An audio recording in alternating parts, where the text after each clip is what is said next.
The Alchemy of Becoming, Transforming Learning Trauma into Triumph.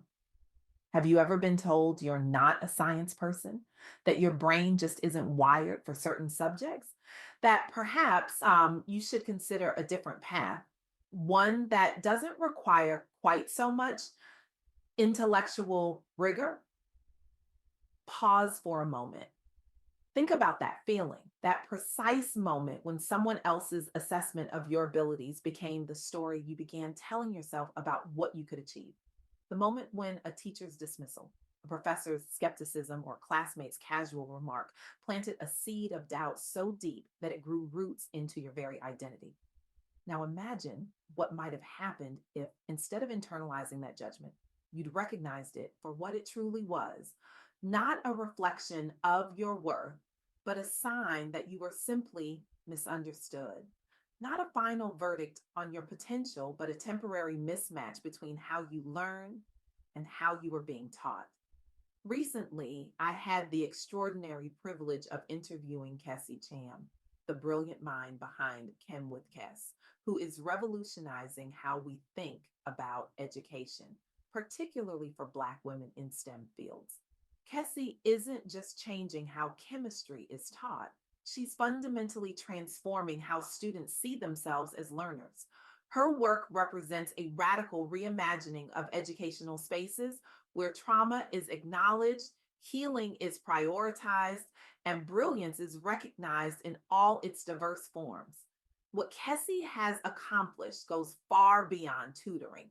She's creating an alchemy of transformation, turning educational trauma into triumph for countless students who've been told they don't belong. The stories she shared left me profoundly moved. And today, I want to take you on that journey of revelation that might just change how you view your own relationship with learning forever. Here's what I discovered: those moments when we feel stupid, incapable, or like we're the only ones not getting it, they're not personal failures. They are often the result of educational systems that weren't designed with our unique learning styles in mind. And let's be honest, they were frequently designed specifically to exclude certain people. Think about it. When a plant fails to thrive, we don't blame the plant. We don't say, well, clearly this orchid lacks ambition, or this succulent just doesn't have what it takes. That would be absurd. Instead, we examine the soil, the sunlight, the water, the environment. Yet, when a student struggles, particularly students from marginalized communities, we're quick to label them unmotivated, incapable, not cut out for it. But what if we've been looking at this all wrong? What if the problem isn't the learner, but the learning environment? What if, and stay with me here, educational struggles aren't a sign of intellectual inferiority, but of institutional inadequacy? At Chem with Kess, Kessy works primarily with Black women undergraduates who struggle with organic chemistry. These brilliant minds arrive at her virtual doorstep exhausted by years of academic trauma, test anxiety rooted in negative feedback loops from teachers who simply didn't understand how they learn. One student came to Kessy after failing organic chemistry twice. She'd been told by her professor, with that special blend of condescension and faux concern that so many of us recognize, that maybe science just isn't for you. This young woman, bright, determined, passionate about medicine, was ready to abandon her dreams because one person decided she didn't fit the mold of what a scientist should be. But here's where the alchemy begins. Kessy doesn't just teach chemistry. Anyone with a textbook can do that. She implements individualized coaching rooted in neurodiversity awareness. She reframes mistakes as data, not identity. You didn't fail the test, she tells her students. The test failed to capture what you know. She uses culturally relevant analogies relating chemical reactions to everyday life experiences that resonate with her students. And perhaps most importantly, she validates their emotional responses as part of the learning process. It's okay to be angry, she tells them. It's okay to feel frustrated, confused, even heartbroken. Those feelings aren't obstacles to learning, they're part of it. The results? Over 80% of her students report increased confidence. Many pass courses they previously failed multiple times. Several have gone on to graduate programs or leadership roles within campus STEM organizations. That student who was ready to give up her dreams of medicine. She not only passed organic chemistry, but is now mentoring other young women facing similar challenges. I'm not just learning chemistry, she told Kessey. I'm unlearning shame. This is not just about academic success. This is about reclaiming the right to learn on your own terms, a revolutionary act, especially for Black women who are often expected to carry everyone else's burdens while battling imposter syndrome alone. What Kessey understands, what we all need to understand, is that learning trauma is real. That feeling of your mind going blank during a test, the paralysis that sets in when you're called on in class, the way you zone out during certain subjects, no matter how hard you try to focus, these aren't simply signs of poor preparation or lack of interest. They can be nervous system responses to environments where you felt unsafe or unsupported. Your brain, that magnificent organ designed to protect you, associates certain learning environments with danger, with shame, with the pain of being misunderstood or dismissed. And it responds accordingly: fight, flight, freeze, not because you're weak, but because you're human. But here's the beautiful truth that emerged from my conversation with Kessey. If learning trauma is real, so is healing through education.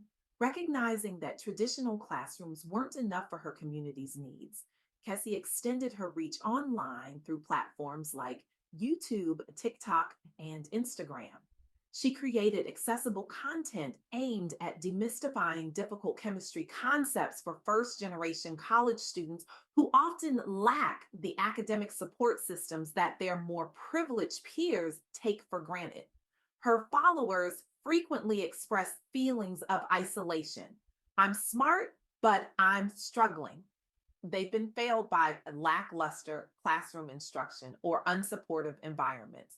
Through short form videos, Kessey explains complex topics using relatable language while addressing mindset blocks with affirmations like, "You are not alone, you're building."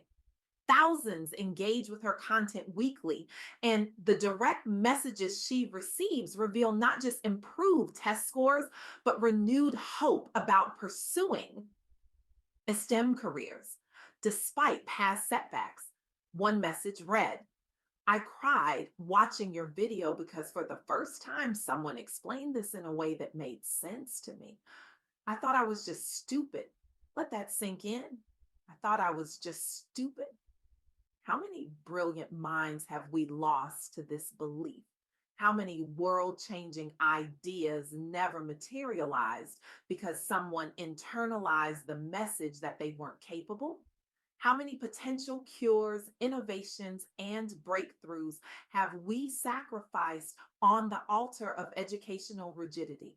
The bridge between your brain and your brilliance can be rebuilt through self compassion, support, and strategies tailored to how you learn best. This is the alchemy, transforming shame into strength, confusion into clarity, isolation into community. In response to post pandemic learning loss among underrepresented high schoolers aiming for STEM majors, Kessey partnered with local nonprofits for summer boot camps centered on chemistry fundamentals and mindset mastery.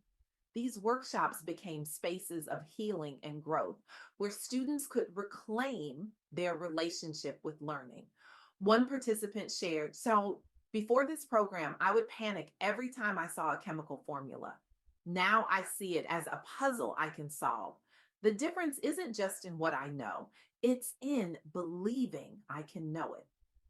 This is particularly crucial for Black women who navigate educational spaces carrying the weight of both racism and sexism. The expectation to be perfect, to represent their entire race, to never show weakness, it's exhausting and it's antithetical to true learning, which requires the freedom to make mistakes, to ask questions, to be vulnerable. As Kessey often tells her students, rest is not weakness, healing is not optional, it's necessary for true success. What would our educational landscape look like if we centered this truth? If we recognize that mastery comes not from perfection, but from the courage to revisit those parts of ourselves that felt left behind, I believe we would see a revolution, not just in test scores and graduation rates, but in innovation, in creativity, in the joy that comes from learning for learning's sake. Because here's what happens when you heal your relationship with learning. You stop seeing education as something that happens to you and start recognizing it as something that happens through you. Your unique perspective, your lived experience, your particular way of processing information, these become assets rather than obstacles. This is the gift that Kessey offers her students, not just knowledge, but liberation from the stories they've been told about their capabilities. And it's a gift we can all claim for ourselves. So I want to leave you with a challenge today, one inspired by the transformative work of Kim with Kess. Reflect honestly on one story you've told yourself about why you can't do something academically or professionally and rewrite it. Say aloud, I am not my past failures. I give myself permission to learn at my own pace. Then share this affirmation publicly or privately with someone else who might need it too. Because the alchemy of becoming isn't just about individual transformation, it's about creating communities where we all have permission to learn, to grow, to become. As the brilliant Audre Lorde reminds us, when I dare to be powerful, to use my strength in the service of my vision, then it becomes less and less important whether I am afraid. Today, I dare you to reclaim your right to learn on your own terms, to recognize that your struggles are not a reflection of your worth. They are often a sign of being misunderstood, to acknowledge that learning trauma is real, but so is healing through education. This is the revolution that Kessey Cham is leading, one student, one video, one affirmation at a time. And it's a revolution we can all join, regardless of our age, our background, or our previous relationship with education. Because the truth is, we are all alchemists, capable of transforming our educational wounds into wisdom, our struggles into strength, our confusion into clarity. The question is not whether you can learn. The question is, will you give yourself permission to learn in the way that works for you? Will you commit today, not just to survive, but to thrive with joy as you continue becoming? The alchemy awaits. And like the countless students who have found their power through Kessey's guidance, you too can transform what once felt impossible into the foundation of your greatest achievements. Your brilliance was never in question. Perhaps it was just waiting for the right environment to flourish. And that environment begins with believing, truly believing that you belong in any intellectual space you choose to enter. Not despite your unique way of learning, but because of it.